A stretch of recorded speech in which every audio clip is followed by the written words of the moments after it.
नमस्कार साथियों, Kalyani IAS academy के डिजिटल प्लेटफॉर्म पर आपका हार्दिक स्वागत है। पिछले लेक्चर्स में हमने मौद्रिक नीति, आरबीआई के कार्य तथा व्यापारिक बैंकों के कार्यों को पढ़ा एवं समझा था। इस लेक्चर में हम वित्तीय समावेशन को पढ़ेंगे एवं समझेंगे। तो शुरू करते हैं वित्तीय समावेशन से। देखिए, वित्तीय समावेशन का सीधा अर्थ होता है अर्थव्यवस्था के सभी क्षेत्रों, चाहे शहरी क्षेत्र हो या ग्रामीण क्षेत्र हो, तथा सभी वर्गों अर्थात उच्च वर्ग हो या निम्न आय वर्ग हो तक बैंकिंग एवं वित्तीय सेवाओं को पहुंचाना तथा उनका प्रसार करना। इसको विस्तृत रूप से समझें तो जब भारत में बैंकिंग व्यवस्था एवं वित्तीय सेवाओं का विकास हुआ तो समाज के उच्च आय वर्ग तथा शहरों में रहने वाले नागरिकों ने बैंकिंग व्यवस्था एवं वित्तीय सेवाओं का फायदा अधिक लिया। वहीं इसके विपरीत जो लोग ग्रामीण क्षेत्रों के थे तथा जिनकी आय बहुत कम थी, वो लोग इन बैंकिंग व्यवस्था तथा वित्तीय सेवाओं के लाभ से वंचित रह गए और धीरे धीरे इतनी ज़्यादा खाई बनती चली गई कि एक तरफ हो गया बैंकिंग एवं वित्तीय सेवाओं का लाभ लेने वाला वर्ग और दूसरा इन सेवाओं से वंचित वर्ग। तब जाकर आरबीआई तथा सरकार ने ग्रामीण क्षेत्रों तथा जो निम्न आय वर्ग के लोग हैं उन तक बैंकिंग व्यवस्था तथा वित्तीय सेवाओं के प्रचार के लिए महत्वपूर्ण कदम उठाए और इस तरीके से वित्तीय समावेशन नामक जो कंसेप्ट है ये प्रकाश में आया। अगर हम समझें कि ग्रामीण क्षेत्र के लोगों एवं जो निम्न आय वर्ग के व्यक्ति हैं उनको आखिरकार इन सेवाओं का लाभ क्यों नहीं मिला, तो इसको आप थोड़ा समझिए। हमने पिछले लेक्चर्स में पढ़ा था कि व्यापारिक बैंकें कैसे कार्य करती हैं, इससे स्पष्ट हो जाएगा। देखिए, व्यापारिक बैंकें जो होती हैं उनके पास में अपनी संपत्ति तो होती नहीं है। व्यापारिक बैंकें जो भी बचतकर्ता होते हैं, बचतकर्ता अपनी बचत को कहां पर जमा करते हैं? बैंकों में जमा करते हैं और इसके लिए बैंकें जो बचतकर्ता होते हैं उनको 4% पर क्या देती हैं? ब्याज देती हैं, अर्थात बैंकें डिपॉजिट को स्वीकार करती हैं। अब बैंकों के पास में जो डिपॉजिट होता है, इसी डिपॉजिट को बैंकें जो निवेशकर्ता या उद्योग होते हैं उनको क्या कर देती हैं? ऋण में दे देती हैं, लेकिन ऊंचे दाम पर। कितना हो सकता है? 8%, 9% या इससे भी अधिक। अब अगर हम देखें कि बैंकें जितने ऋण पर, जितने इंटरेस्ट रेट पर बचतकर्ता से जमा स्वीकार करती हैं और जिस दर पर वो निवेशकर्ता को देती हैं उसका अंतर, जैसे अगर यहाँ पर 4% है और यहाँ पर 8% है तो 4 और 8 का अंतर कितना होगा? 4% होगा। और इसी 4% से बैंकों की क्या होती है? आय होती है और बैंकें अपनी व्यवस्थाएं उपलब्ध कराती हैं और यही बैंकों की क्या होती है? आय होती है। अब समझिए, जितना जितना ये जो है ऋण दर जो है वो बढ़ेगी, जैसे हो सकता है अगर 9% हो तो यहाँ पर बैंकों को 5% की क्या होगी? फायदा होगा। अगर ये जो दर है ये बढ़कर 12% हो जाए तो 12 में से 4 घटाएंगे तो बैंकों को सीधा सीधा 8% का क्या होगा?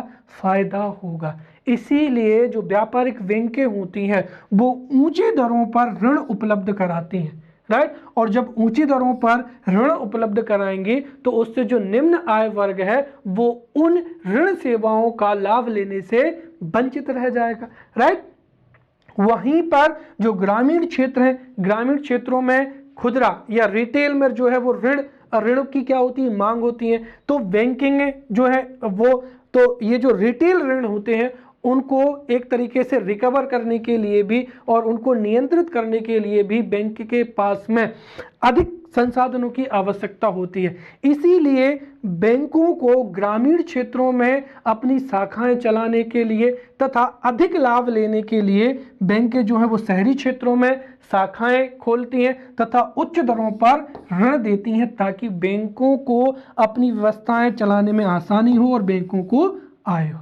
यही कारण है कि ग्रामीण क्षेत्रों में तथा निम्न आय वर्ग के लोग बैंकिंग एवं वित्तीय सेवाओं के लाभ से वंचित रह गए, राइट।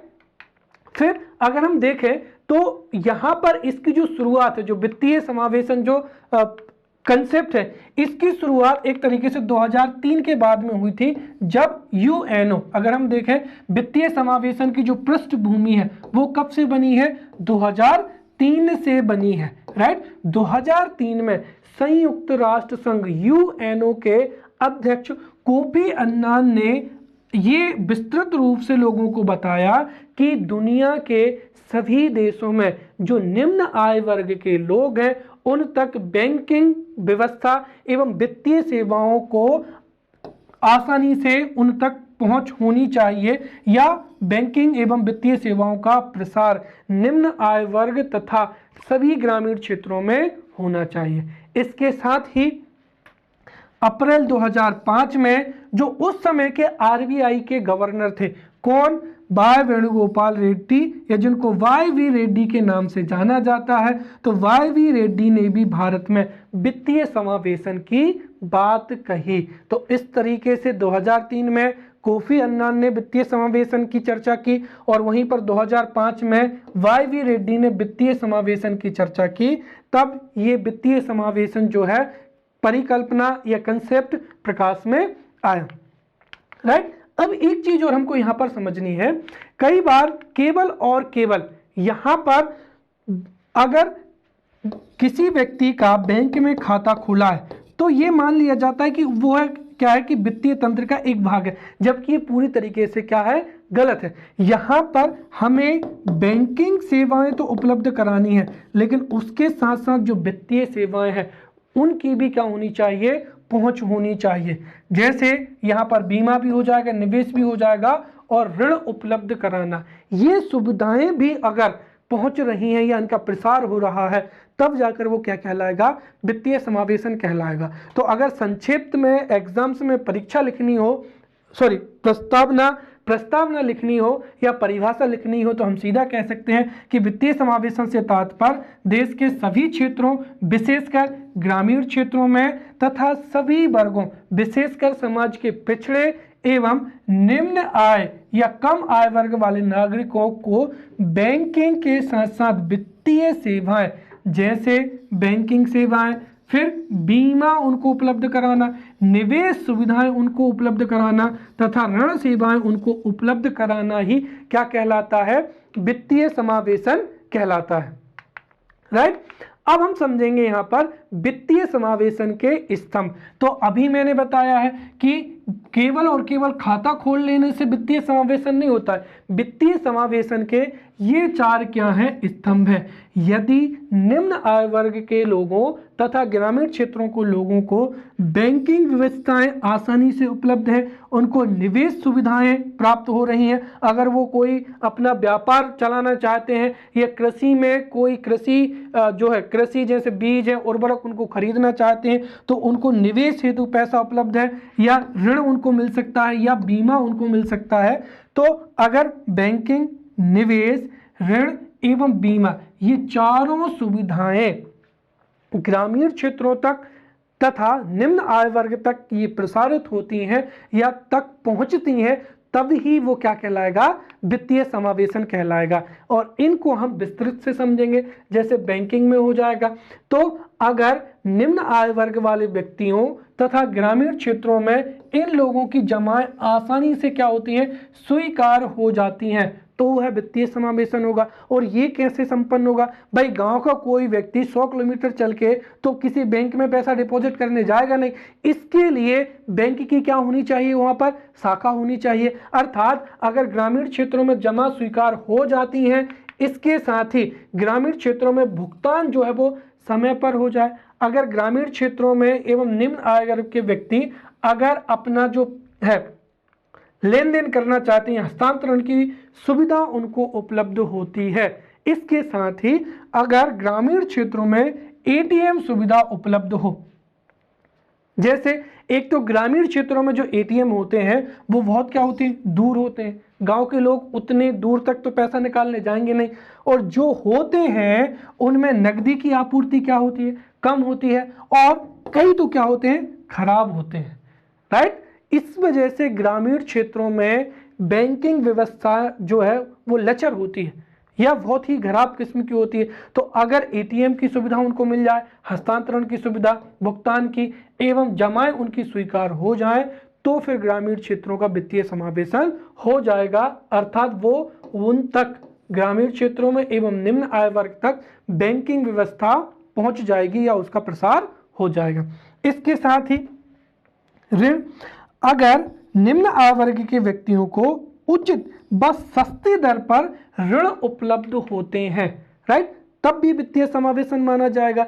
तीसरा हो जाएगा निवेश, राइट। अब आप समझिए यहाँ पर हमारे देश में आज भी वित्तीय साक्षरता इतनी कम है कि लोग शेयर मार्केट के बारे में जानते ही नहीं है, राइट। बहुत कम लोग जो हैं उनको शेयर मार्केट की जानकारी होती है और वो शेयर मार्केट में पैसा इन्वेस्ट करते हैं, राइट। इसीलिए चाहे वो निम्न आय वर्ग के व्यक्ति हो, शहरी हो, ग्रामीण हो, सबको अंशपत्र या इक्विटी निवेश की साक्षरता होनी चाहिए या पूर्ण जानकारी होनी चाहिए, ताकि वो शेयर मार्केट में पैसा निवेश कर सकें एवं इन सुविधाओं का या इसका लाभ ले सकें। वैसे ही जो है इनको म्यूचुअल फंड की पूरी जानकारी होनी चाहिए। इसके साथ ही जो गवर्नमेंट सिक्योरिटीज होती हैं या जो गवर्नमेंट अन्य योजनाएं होती हैं उसमें निवेश कैसे करते हैं, कैसे गवर्नमेंट सिक्योरिटीज को खरीदते हैं, उस पर क्या इंटरेस्ट रेट मिलता है, इसका फायदा क्या होगा, इस सब की जानकारी जो है वो आम जनता को या हर एक वर्ग को इसकी जानकारी होनी चाहिए। तो ये जो निवेश सुविधाएं हैं ये हर नागरिक तक पहुंच पाएंगी। वैसे ही हो जाएगा बीमा, राइट। हमारे देश में अभी भी इंश्योरेंस जो है वो बहुत कम स्तर पर कार्य करता है। अगर हम अमेरिका, यूरोपियन कंट्रीज की बात करें तो वहां पर चाहे स्वास्थ्य बीमा हो, राइट, हेल्थ इंश्योरेंस हो या लाइफ इंश्योरेंस हो, बहुत बड़े पैमाने पर कार्य करता है, राइट। तो हमारे देश में भी जो है जीवन बीमा, अगर किसी व्यक्ति की आकस्मिक मृत्यु हो जाती है तो उसके परिवार, उसके बच्चों के पालन पोषण के लिए, शिक्षा के लिए उनको बीमा मिल सके तो जीवन बीमा हो जाएगा, या सामान्य बीमा, राइट, गैर जीवन बीमा, या फिर किसानों को फसल बीमा आदि सुविधाएं क्या होनी चाहिए, मिलनी चाहिए। अर्थात हम ये कहें कि अगर निम्न आय वर्ग के व्यक्ति तथा ग्रामीण क्षेत्रों में बैंकिंग, निवेश, राइट, फिर बीमा एवं क्या छूट गया, ऋण, ये चारों सुविधाएं पहुंचती हैं तो वही क्या कहलाएगा, वित्तीय समावेशन कहलाएगा, राइट। अब वित्तीय समावेशन की पृष्ठभूमि भी मैंने बता दी है। अब यहां पर जो है 3 नंबर में प्रश्न या 5 नंबर में यहां पर एग्जाम्स में प्रश्न पूछा जा सकता है कि वित्तीय समावेशन की चुनौतियां कौन कौन सी है, राइट। या हो सकता है कि प्रश्न पूछा जाए कि वित्तीय समावेशन का प्रमुख उद्देश्य क्या है, राइट। ये समझिए यहां पर ये 2 in 1 क्वेश्चन है, राइट। जैसे अगर मैं ये कहूं कि वित्तीय समावेशन के उद्देश्य बताइए तो हम लिखेंगे कि भारत में वित्तीय साक्षरता में वृद्धि करना, ये वित्तीय समावेशन का क्या है, उद्देश्य होगा। तकनीकी अवरोधों को दूर करना या फिर मजबूत निगरानी प्रणाली की व्यवस्था करना, ये सभी क्या कहलाएंगे, उद्देश्य कहलाएंगे। और चुनौतियां, तो चुनौतियों में क्या हो जाएगी, वित्तीय साक्षरता में कमी, यही वित्तीय समावेशन की क्या है, सबसे बड़ी जो है वर्तमान समय में क्या है, चुनौती है। तो एक तरीके से ये जो टॉपिक है इसको हम दोनों तरीके से पढ़ेंगे भाई। जो चुनौतियों का समाधान होगा वही यहाँ पर वित्तीय समावेशन का क्या है, उद्देश्य है। तो जो वित्तीय समावेशन की जो चुनौतियां हैं और उनका जो समाधान है वही क्या कहलाएगा, यहाँ पर वित्तीय समावेशन का उद्देश्य कहलाएगा। इसीलिए अगर आप चुनौतियां समझ गए तो आप उद्देश्य को भी अपनी भाषा में आसानी से लिख सकते हैं। तो समझते हैं वित्तीय समावेशन की चुनौतियां कौन कौन सी हैं। तो पहला यहां पर क्या हो जाएगा, वित्तीय साक्षरता में कमी। भारत के अधिकांश लोग जिनके पास में जो भी बचत होती है वो उनको पास में वित्तीय जो है वित्तीय जानकारी नहीं होती है। एक तरीके से उनके पास में जो कैश है या जो भी उनके पास में संपत्तियां हैं, गहने हैं या जमीन है, उसका वो बेहतर तरीके से उपयोग ही नहीं कर पाते हैं। तो कुल मिलाकर अगर हम ये कहें तो भारत में वित्तीय समावेशन का जो सबसे बड़ी चुनौती है वो क्या है, वित्तीय साक्षरता में कमी। हमारे देश के नागरिकों को बचत प्रबंधन के बारे में बहुत ही नगण्य जानकारी है। उनके पास में जो भी गहने हैं, जो भी संपत्ति है, उसको चाहे तो उसको वो गिरवी रखकर ऋण ले सकते हैं और कोई भी व्यापार कर सकते हैं, लेकिन चूंकि बचत प्रबंधन की जानकारी ही नहीं है, इसीलिए कई व्यक्ति जो हैं वो इन वित्तीय सेवाओं का लाभ ही नहीं ले पाते हैं। वैसे ही बैंकिंग सेवा का चयन, प्रत्येक व्यक्ति को बैंकिंग सेवाओं की, भाई कौन सी सेवा हमको लेना चाहिए, भाई किसको क्रेडिट कार्ड खरीदना चाहिए, किसके पास में डेबिट कार्ड होना चाहिए, हम किस बैंक में एफडी जमा करें, तो बैंकिंग कई सुविधाएं होती है, राइट। जैसे आपके पास में चेक बुक भी होना चाहिए, क्रेडिट कार्ड भी होना चाहिए, एटीएम कार्ड भी होना चाहिए, लेकिन आपको किस चीज़ की ज़रूरत है ये भी तो पता हो, राइट। तो अगर वित्तीय जैसे कौन सी बैंकिंग सेवा को चुनना चाहिए और बचत को कैसे उसको मैनेज करना चाहिए, अगर ये जानकारी हो, अर्थात वित्तीय साक्षरता में वृद्धि हो, यही क्या है वित्तीय समावेशन के उद्देश्य है। दूसरी चुनौती क्या है, तकनीकी अवरोध। हमारे देश में शहरी क्षेत्र हो या ग्रामीण क्षेत्र हो, वहाँ पर निरंतर जो है विद्युत आपूर्ति नहीं होती है, और आपको पता है बैंकिंग सिस्टम पूरी तरीके से ऑनलाइन होता है। इसीलिए अगर किसी भी क्षेत्र में अगर 1 या 2 घंटे के लिए इलेक्ट्रिसिटी कट होगी तो वहाँ पर जो भी कार्य चल रहा होगा वो रुक जाएगा, और जाहिर सी बात है इससे अवरोध उत्पन्न होगा। और दूसरी चीज़ ये है कि अवसंरचना, जैसे बैंकिंग परिसर हो जाएगा या एटीएम परिसर हो जाएगा, इसकी भी क्या होती है, काफ़ी कमी होती है। तो तकनीकी अवरोध में विद्युत आपूर्ति और क्या हो जाएगी, अवसंरचना में वृद्धि करना, यही क्या होगा वित्तीय समावेशन का उद्देश्य होगा। अगला हो जाएगा मजबूत निगरानी प्रणाली।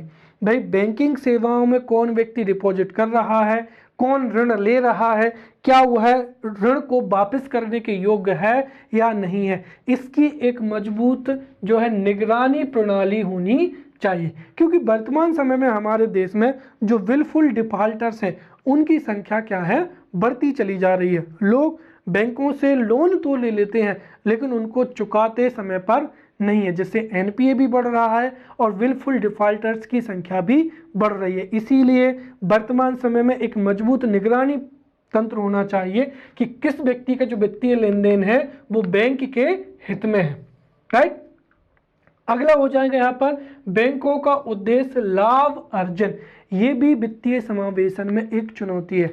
मैंने अभी बताया था आपको इस स्लाइड में कि बैंकें उसी को ऋण देती हैं जो अधिक ऋण पर क्या हो, लोन लेता है, किससे, बैंकों से। इसीलिए बैंकों को इससे कोई मतलब नहीं है कि ये व्यक्ति जो है गरीब है तो इसको हम कम ऋण पर जो है कम इंटरेस्ट रेट पर इसको हम ऋण दे देते हैं, या ये ग्रामीण क्षेत्र से है या किसी क्षेत्र विशेष से है तो इसको कुछ रियायतें या कुछ फ़ायदा दे दिया जाना चाहिए। वर्तमान समय में जो है ये बैंकें क्या है कि एक तरीके से उनका जो मकसद है वो क्या हो गया, लाभ अर्जन हो। लाभ अर्जन होगा तो सीधी सी बात है निम्न आय वर्ग के व्यक्ति इसका फ़ायदा नहीं ले पाएंगे, ये भी क्या है एक चुनौती हो जाएगी, राइट। अगला हो जाएगा यहाँ पर ऑनलाइन या बैंकिंग धोखाधड़ी। तो वर्तमान समय में कई लोगों के पास में एटीएम भी है, तो उनके पास में एटीएम है, क्रेडिट कार्ड है, चेक बुक भी है, लेकिन जो ऑनलाइन फर्जीवाड़ा हो रहा है, राइट, उसकी वजह से भी लोगों का विश्वास जो है वो बैंकिंग सिस्टम से घटेगा। इसीलिए बैंकिंग जो धोखाधड़ी है वो भी वित्तीय समावेशन के लिए एक चुनौती है। इसके साथ ही ग्रामीण क्षेत्रों में बैंक शाखाओं में क्या हो जाएगी, कमी हो जाएगी, राइट। सीधी सी बात है, देखिए अगर किसी भी शाखा में वित्तीय लेन देन क्या होगा, कम होगा, तो उस बैंक के संचालन के लिए भी उसकी इनकम नहीं होगी। इसलिए ग्रामीण क्षेत्रों में क्या है कि आज भी जो है ब्रांचों की क्या है काफ़ी कमी होती है, क्योंकि वहाँ पर वित्तीय लेन देन कम होता है। अब हम वित्तीय समावेशन हेतु जो शासकीय कदम है उन पर क्या करेंगे, चर्चा करेंगे कि सरकार ने कौन कौन से कदम लिए हैं ताकि वित्तीय समावेशन हो सके। इसको हम 2 तरीके से समझते हैं। देखिए वित्तीय समावेशन का जो कंसेप्ट है वो नया है, फिर भी स्वतंत्रता के बाद में हम कह सकते हैं कि पूर्ववर्ती कई पहले या कई इनिशिएटिव किए गए। तो एक तो हो जाएगा यहाँ पर पूर्ववर्ती कदम हो जाएंगे। तो वित्तीय समावेशन हेतु पूर्ववर्ती कदम और दूसरे क्या हो जाएंगे, वित्तीय समावेशन हेतु आधुनिक कदम हो जाएंगे।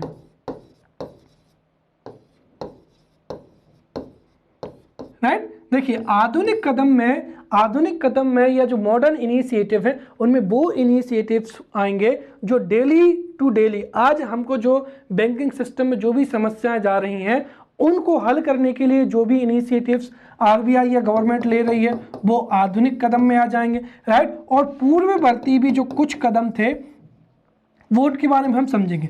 देखिए, सबसे पहले तो जब हमारा देश आज़ाद हुआ था तो निवेश की सबसे ज़्यादा आवश्यकता थी कृषि में बीज, खाद और उर्वरक खरीदने के लिए साख की व्यवस्था नहीं थी। इसीलिए सरकार ने जो सहकारी बैंक हैं, राइट, हमारे देश में ग्रामीण क्षेत्रों में कृषि हेतु, निवेश हेतु सहकारी बैंकों की क्या हुई, स्थापना हुई, ताकि कृषि शाख में वृद्धि हो सके एवं भारतीय किसानों को समय पर जो है ऋण मिल सके।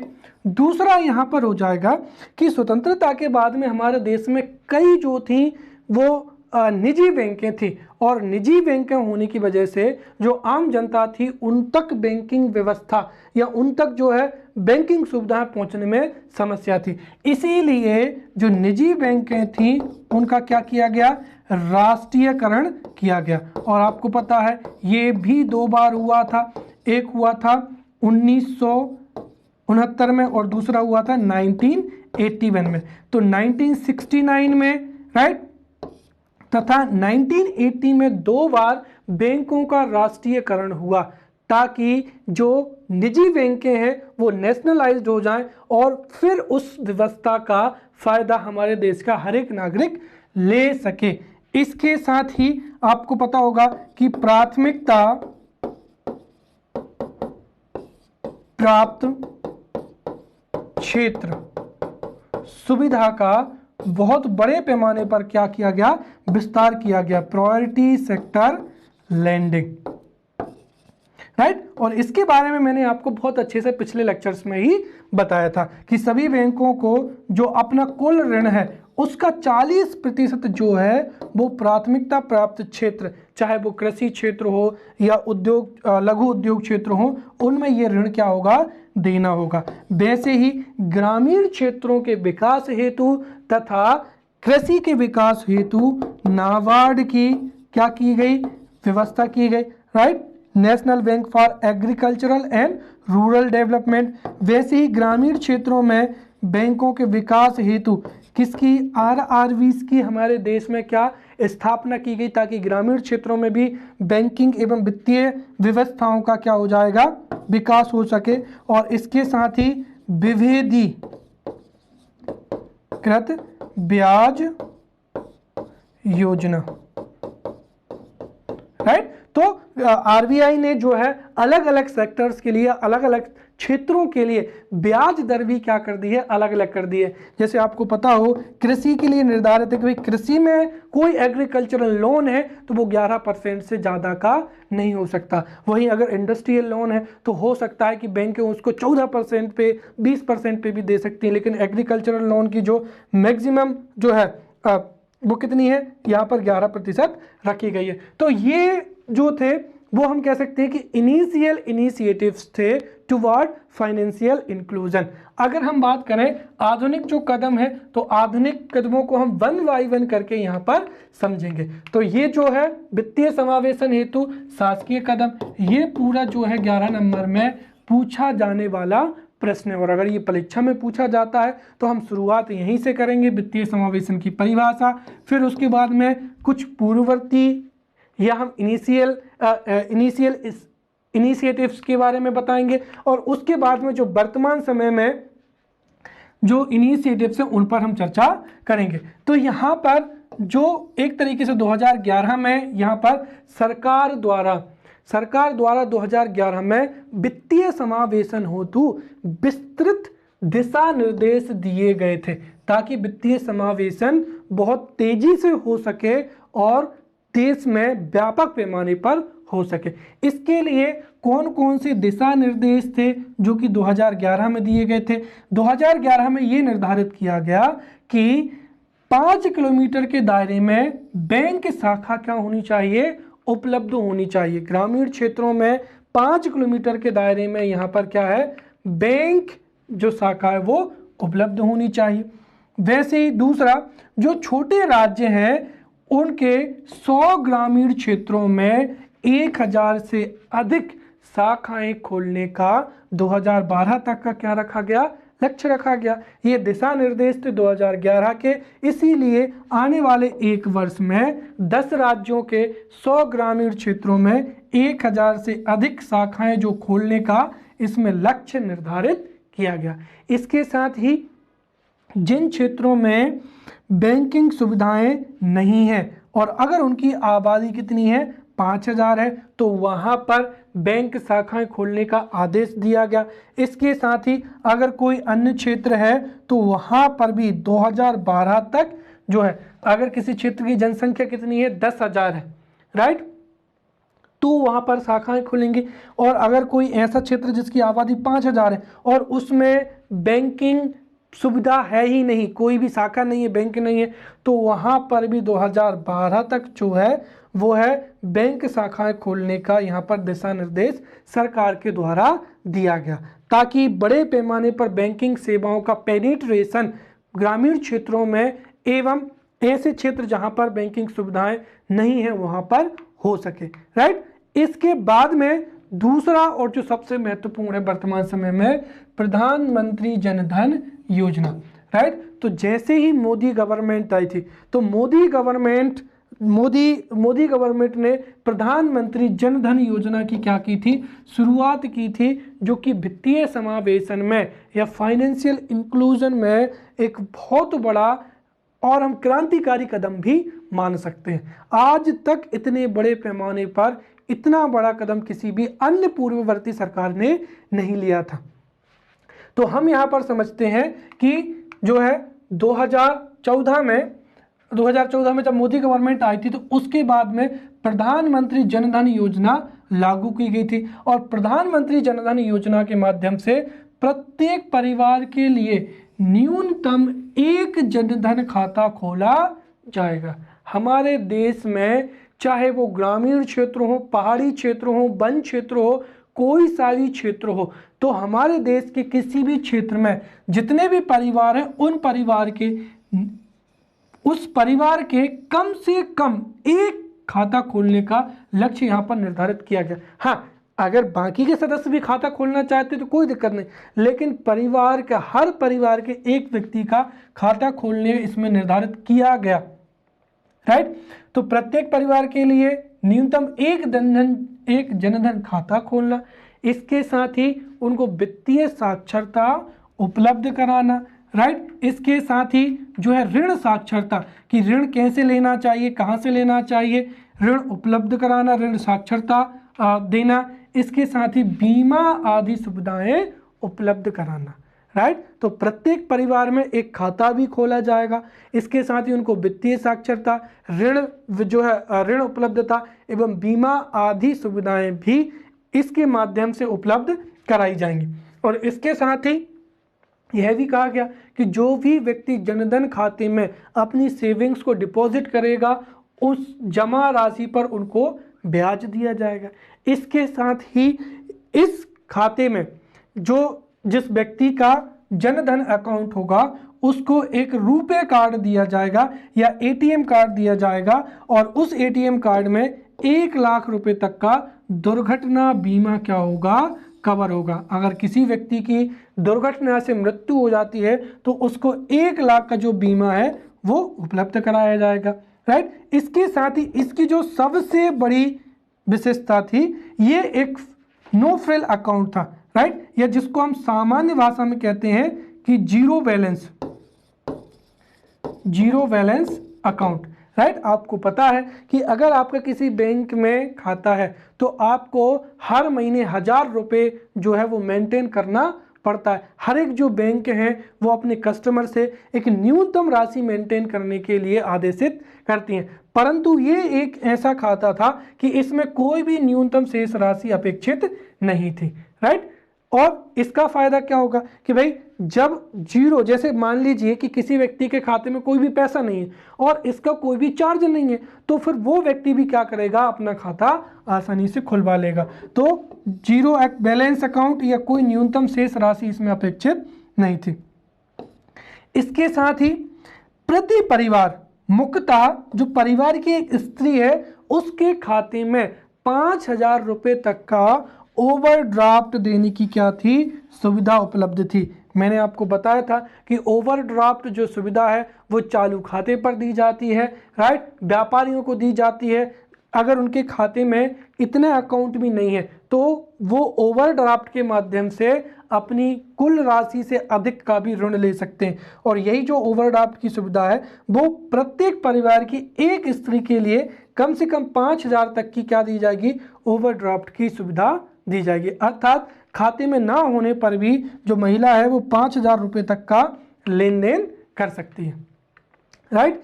इसके साथ ही जो है 30,000 रुपये का जीवन बीमा भी लाभार्थी को दिया जाएगा। अगर सामान्य शर्तों पर उसकी मृत्यु हो जाती है तो सामान्य शर्तें पूरी होने पर उसकी मृत्यु पर 30,000 रुपये का जो है बीमा उसको दिया जाएगा। इसके साथ ही ये है कि कोई भी व्यक्ति पूरे भारतवर्ष में इन खातों से अंतरण कर सकेगा, राइट, पैसा डिपॉजिट कर सकेगा और निकाल सकेगा, राइट। और ये जो है बड़ा क्रांतिकारी कदम है। आजकल आप देखें तो वित्तीय फाइनेंशियल इंक्लूजन में जिनके पास में एटीएम कार्ड नहीं है, आजकल आपको पता होगा कि आधार कार्ड से भी आप पैसा निकाल सकते हैं। आधार कार्ड में आपका बायोमेट्रिक में है, बायोमेट्रिक के माध्यम से जैसे ही आपका फिंगरप्रिंट मैच होगा आप सीधा आपका पैसा डिपॉजिट कर सकते हैं। और ये ग्रामीण क्षेत्रों में एक क्रांतिकारी कदम है। आपको कोई आपका जो है अकाउंट याद रखने की ज़रूरत नहीं है, आपको पैसा निकालना, डिपॉजिट करना, आपको आपके पास आधार कार्ड हो और आपका फिंगरप्रिंट, इन दोनों के माध्यम से आप आसानी से धन का आसानी से अंतरण कर सकते हैं। इसके साथ ही जो जितनी भी सरकारी योजनाएं हैं उनके लाभार्थियों को इन खातों के माध्यम से ही अंतरण किया जाएगा। जैसे जो एलपीजी सब्सिडी स्कीम है, या अभी अगर हम देखें तो कोरोना काल में हमारे देश की महिलाओं को 500 रुपये जो था प्रति महिला सबको दिए गए थे, राइट। तो ये जो 500 रुपये थे ये भी केवल और केवल किन खातों में पहुंचे थे, जनधन खातों में ही पहुंचे थे। इसके साथ ही अगर कोई व्यक्ति 6 माह तक इन खातों में संतोषजनक, अगर उसका लेन देन सही होता है, वो समय से ऋण लेता है और उसको चुका देता है, तो उसको ओवरड्राफ्ट की सुविधा भी दी जाएगी। इसके साथ ही जो पेंशन बीमा उत्पाद हैं, पेंशन, राइट, वो भी इसका क्या होगा, फायदा ले पाएंगे, राइट। तो ये थी जनधन योजना जो कि वित्तीय समावेशन हेतु एक क्रांतिकारी कदम है या एक क्रांतिकारी अभियान है, राइट। अगला हो जाएगा सब्सिडी। देखिए वर्तमान समय में जैसे जो पब्लिक डिस्ट्रीब्यूशन सिस्टम था या सब्सिडी में भ्रष्टाचार की एक बहुत बड़ी समस्या थी, जिसको डायरेक्ट बेनिफिट ट्रांसफर के माध्यम से सीधा लोगों के खातों में भेजा जा रहा है। चाहे वो स्कॉलर हो, चाहे वो एलपीजी की सब्सिडी हो, या फिर चाहे कोई भी हस्तांतरण हो, अब गवर्नमेंट सीधा जो लाभार्थी है उसके खाते में क्या कर रही है, उस पैसे को ट्रांसफ़र कर रही है। इससे क्या होगा, चाहे वो सब्सिडी हो या स्कॉलर हो, जो एक तरीके से फेक लाभार्थी थे उनकी संख्या में क्या होगी, कमी आएगी। आप समझिए, आधार कार्ड जुड़ा हुआ है बैंक अकाउंट से, और इस वजह से जो लाभार्थी हैं, जो जेन्युइन लाभार्थी हैं, उनको यह फायदा मिलेगा।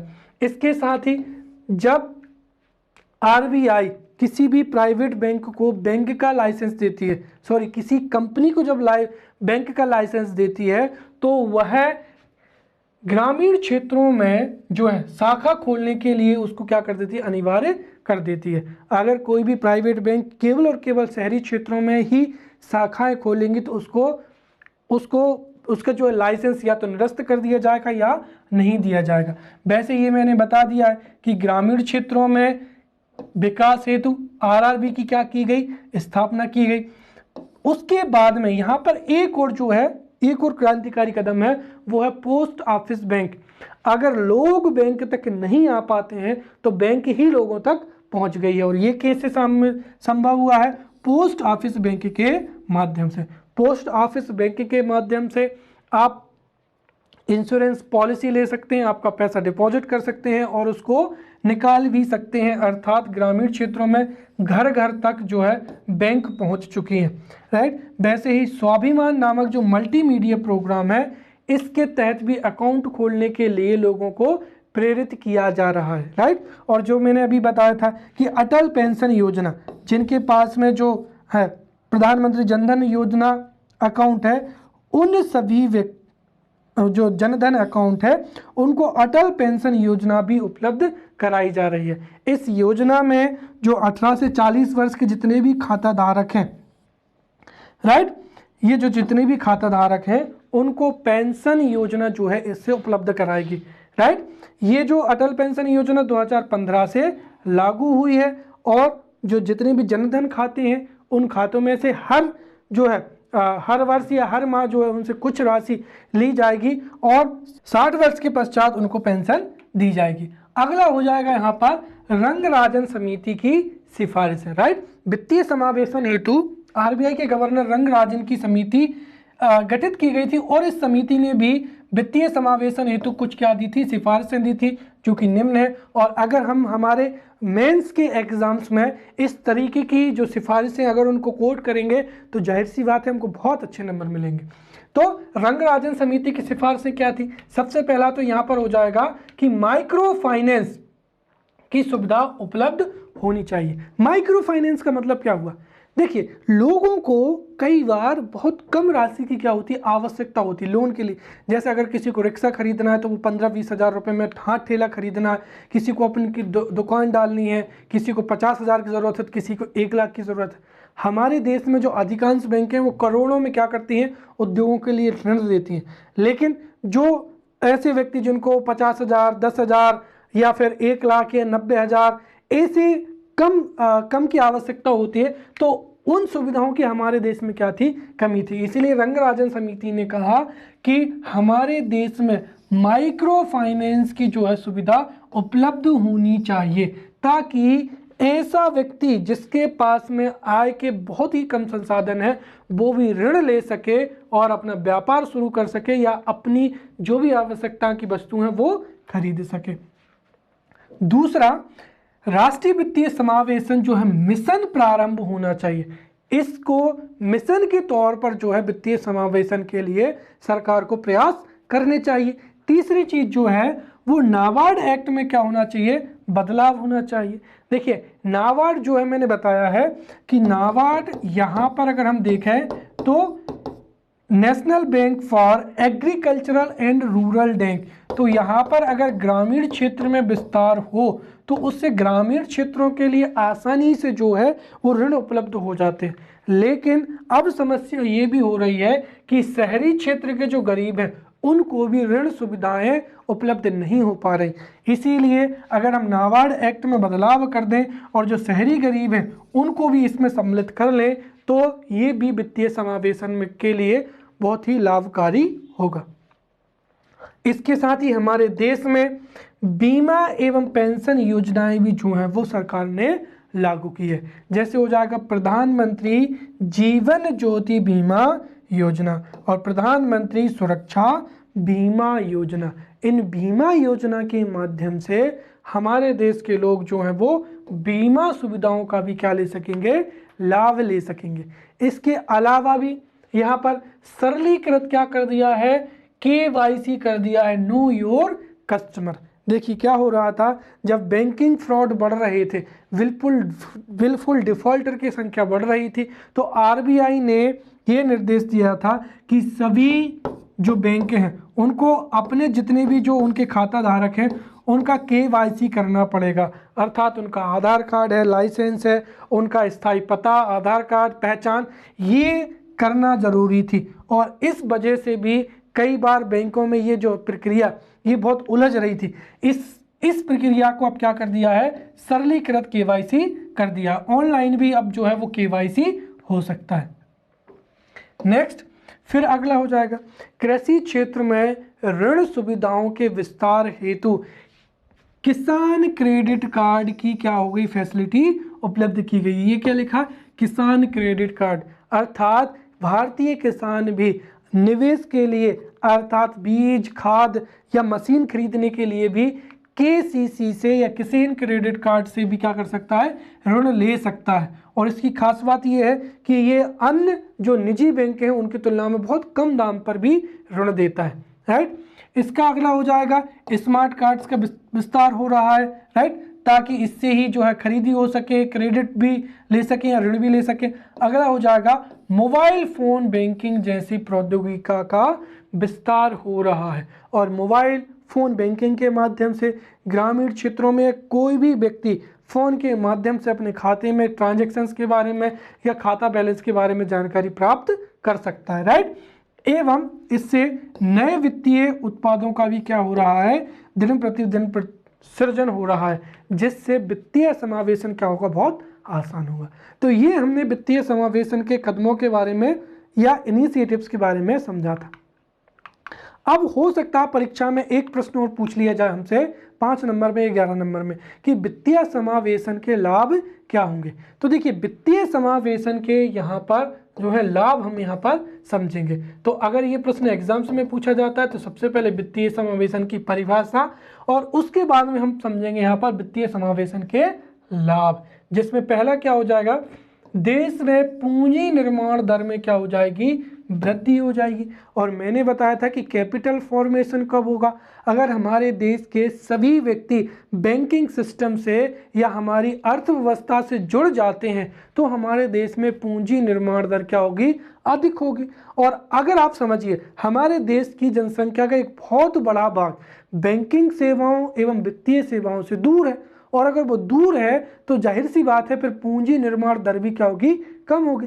लेकिन अगर वित्तीय समावेशन हो जाता है, एक बड़ा तकवा या एक बड़ा वर्ग भी वित्तीय समावेशन के तहत वित्तीय सेवाओं से या बैंकिंग सेवा से जुड़ जाएगा तो पूंजी निर्माण दर भी क्या होगी, अधिक होगी, और इससे अर्थव्यवस्था में भी क्या होगा, विकास होगा।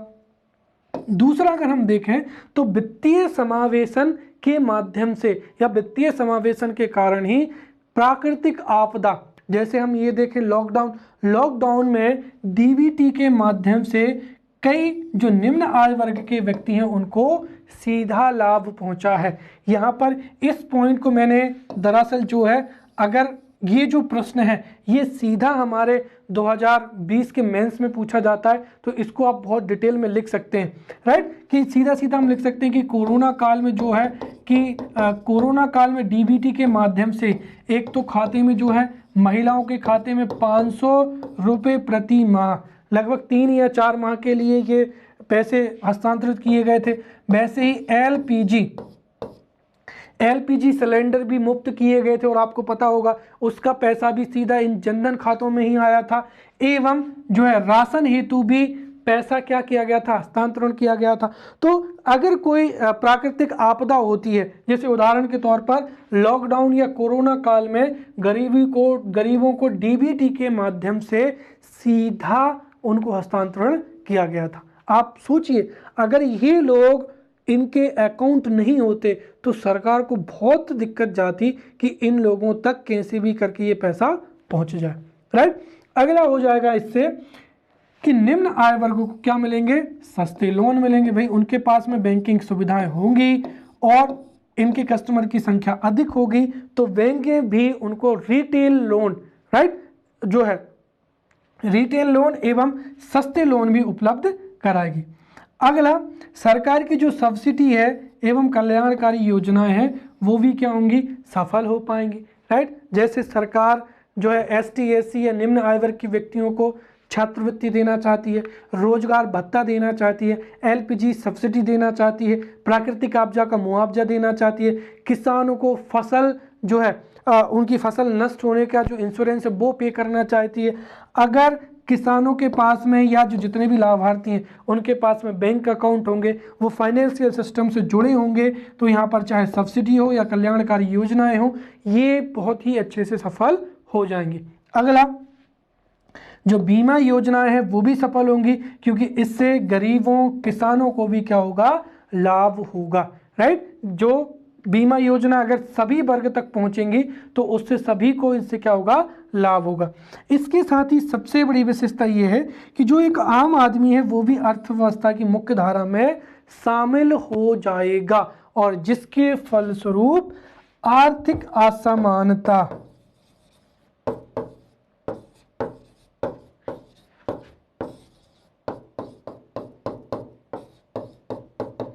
में कमी करने के लिए ठोस कदम उठाए जाएंगे, और उससे क्या होगी, अर्थ जो है समानता असमानता क्या होगी, कम होगी। हालांकि आप यहाँ पर समझें, सभी जो है निम्न आय वर्ग के लोग अगर बैंकिंग सिस्टम से जुड़ेंगे तो उनको कुछ तो फायदा होगा, और उनको जो फायदा होगा उसी परिप्रेक्ष्य में जो है आर्थिक समानता क्या होगी, कम होगी, राइट।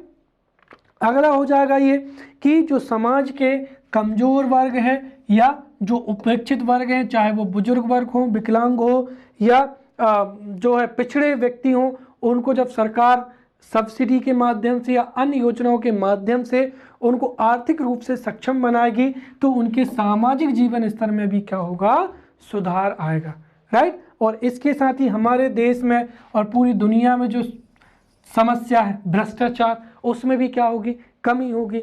जब सरकार चेक के माध्यम से या कैश के माध्यम से कोई भी पैसा पहुंचाती है तो उसका आपको पता होगा कि अगर 100 रुपये भेज रही है गवर्नमेंट तो केवल और केवल 25 रुपये ही लाभार्थी तक पहुंच पाता है, बाकी का 75% कहाँ जाता है, नेताओं की जेब में।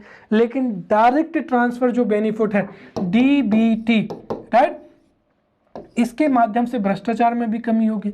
अगला, ग्रामीण एवं पिछड़े क्षेत्रों में बैंकों की जो बुनियादी एवं ढांचागत सुविधाएं हैं उनमें भी क्या होगा, विस्तार होगा, राइट। और सबसे बड़ी बात, इससे क्या होगा, समावेशी विकास होगा। तो ये था यहाँ पर वित्तीय समावेशन का टॉपिक, जिसको हमने बहुत अच्छे से पढ़ा है। अब अगले लेक्चर में अगले टॉपिक के साथ मिलेंगे, तब तक के लिए धन्यवाद।